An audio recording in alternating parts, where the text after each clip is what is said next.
నమస్తే 99 టీవీకి స్వాగతం. నేను రవిశంకర్ విళ్ళ. రణక్షేత్రంలో ఉండి నియోజకవర్గానికి సంబంధించి కంప్లీట్గా డీటెయిల్స్ తెలుసుకునే ప్రయత్నం చేద్దాం. ఉండి నియోజకవర్గం క్షత్రియులు బలంగా ఉన్న నియోజకవర్గం. అక్కడ ఇప్పుడు ముగ్గురు రాజులు పోటీలో ఉన్నారు. అనూహ్యంగా రఘురామకృష్ణరాజు అక్కడ టికెట్ దక్కించుకున్నారు.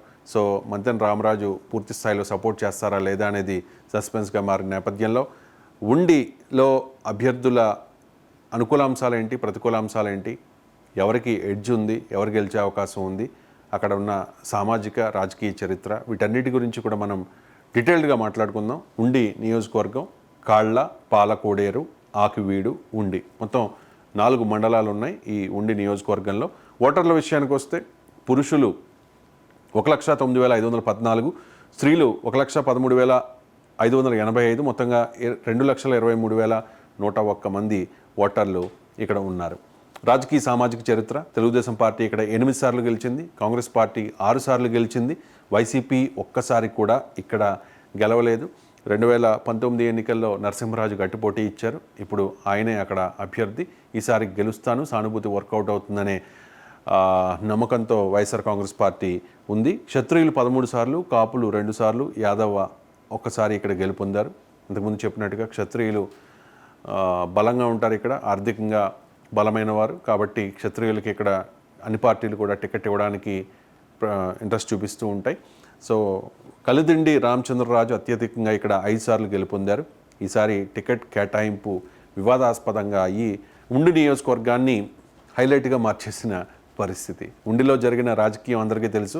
కలవపూడి శివ 2014లో తెలుగుదేశం పార్టీ నుంచి ఎమ్మెల్యే, ఆయన టికెట్ ఎక్స్పెక్ట్ చేశారు. కానీ మంతెన రామరాజును అనౌన్స్ చేశారు చంద్రబాబు నాయుడు. మంతెన రామరాజుకు అనౌన్స్ చేయడంతో వెంటనే ఫార్వర్డ్ బ్లాక్ నుంచి కలవపూడి శివ అలియాస్ శివరామరాజు పోటీ చేస్తూ ఉన్నారు.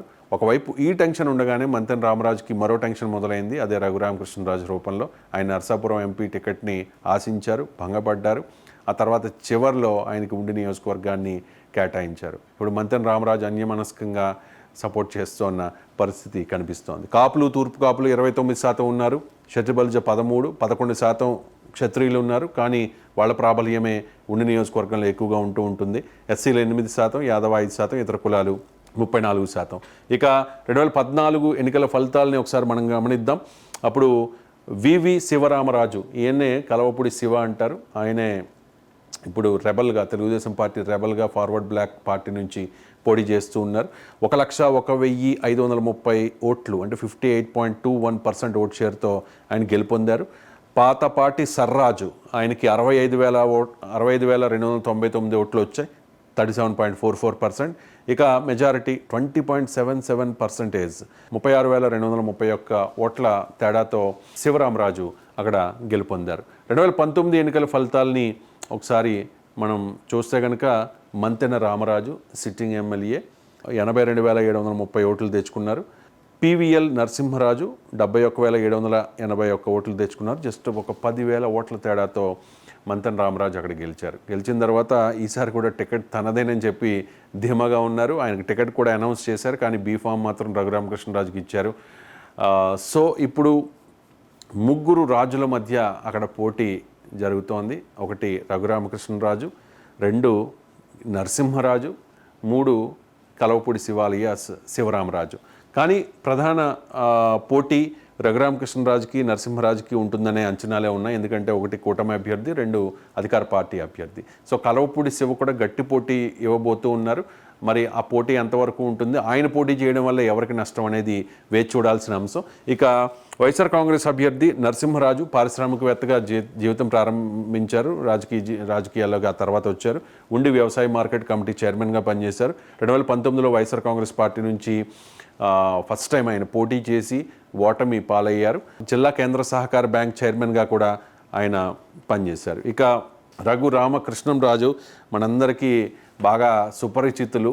ఎందుకు అంటే అసలు ప్రతిపక్షంలో ఉన్న చంద్రబాబు నాయుడు కానీ, పవన్ కళ్యాణ్ కానీ, ఇంకెవ్వరు కానీ విమర్శించని రీతిలో అంత అగ్రెసివ్గా రఘురామకృష్ణరాజు వెరీ సెటైరిక్గా, అగ్రెసివ్గా జగన్మోహన్ రెడ్డిని విమర్శిస్తూ ఉంటారు, అదే పనిగా పెట్టుకుని విమర్శిస్తూ ఉంటారు. అదే ఆయనకు నమ్మకం, ఖచ్చితంగా కూటమి తరపున ఈసారి టికెట్ వస్తుందని చెప్పి. ఆయన నర్సాపురం ఎక్స్పెక్ట్ చేశారు పార్లమెంట్కి, కానీ శ్రీనివాస్ వర్మకి ఆ టికెట్ కేటాయించడంతో ఉండికి ప్రస్తుతానికి పరిమితం చేశారు. వ్యాపారవేత్త 2014 ఎన్నికల్లో టికెట్ కోసం విఫలయత్నం చేశారు. 2019లో నర్సాపురం వైసీపీ ఎంపీ అభ్యర్థిగా పోటీ చేశారు, గెలిచారు. గెలిచిన తర్వాత జగన్ పేరెత్తితే ఆయన ఒక రేంజ్లో ఫైర్ అయ్యారు ఒక కార్యకర్త మీద. వెంటనే అక్కడి నుంచి గ్యాప్ స్టార్ట్ అయింది. ఆ గ్యాప్ రావడానికి చాలా కారణాలు చాలామంది చెప్తూ ఉంటారు. అప్పటి నుంచి ఆయన అసంతృప్తి వ్యక్తం చేస్తూ ఉన్నారు, తిరుగుబాటు జెండా ఎగరవేశారు. ఇప్పుడు ఆఖరి నిమిషంలో లాస్ట్ మినిట్లో ఆయన ఉండి కూటమి అభ్యర్థిగా టికెట్ దక్కించుకున్న పరిస్థితి కనిపిస్తోంది. టీడీపీలో 3 క్షత్రియుల మధ్య పోటీ చల్లబడినట్టు కనిపించిన అనుమానం ఉంది. తెలుగుదేశం పార్టీలో మాజీ ఎమ్మెల్యే శివరామరాజు, మంతెన రామరాజు, ఇప్పుడు రఘురామకృష్ణరాజు, 3 టికెట్ ఎక్స్పెక్ట్ చేశారు. ఒకరికే టికెట్ వచ్చింది. ఒకరు ఫార్వర్డ్ బ్లాక్ నుంచి పోటీ చేస్తూ ఉన్నారు, ఇంకొకరు అన్యమనస్కంగా అసంతృప్తిగా ఉన్న పరిస్థితి. సో అది కాస్త వైసీపీకి అనుకూలించే అంశంగా మనం పరిగణించాలి. ఇక వివాదాస్పద నాయకుడిగా పేరుండడం టీడీపీ అభ్యర్థికి ప్రతికూలం. రఘురామకృష్ణరాజు మీద ఆ సొంత సామాజిక వర్గంలోనే కొంతమంది నాయకులు ఆరోపణలు చేస్తూ ఉంటారు. సో ఇది కూడా మైనస్ అయ్యే అవకాశం ఉంది. వైసీపీ అభ్యర్థి గతంలో ఓడిపోయి ఉండడం వలన సానుభూతి ఉంది. నరసింహరాజు 2019 ఎన్నికల్లో 10,000 ఓట్ల తేడాతోనే ఓడిపోయారు. ఆయన కూడా మంచి క్షత్రియ కమ్యూనిటీలో, అలాగే ఆ కులాలకు అతీతంగా ఆయనకి మంచి ఫాలోయింగ్ ఉంది. సో అదొకటి నరసింహరాజుకి అడ్వాంటేజ్ అయ్యే అవకాశం కనిపిస్తోంది. ఉండి నియోజకవర్గంలో గెలుపు ఏ రకంగా ఉంటుంది అనే దాని మీద నిజంగా చెప్పాలంటే భీమవరం మనకు తెలియంది కాదు కదా. సంక్రాంతి కోడి పందాలు ఏ రకంగా జరుగుతాయో కోట్లలో అక్కడ బెట్టింగ్లు జరుగుతాయి. ఇప్పుడు కూడా అదే బెట్టింగ్ జరుగుతుంది. ఉండిలో రఘురామకృష్ణరాజు గెలుస్తారా, లేకపోతే నరసింహరాజు గెలుస్తారా? కొంతమంది కలవపొడి శివరామరాజు కూడా గెలుస్తారనే అంచనాలు వ్యక్తం చేస్తున్న పరిస్థితి కనిపిస్తోంది. ఇది ఉండి నియోజకవర్గానికి సంబంధించి డీటెయిల్డ్ అనాలిసిస్. Thank you.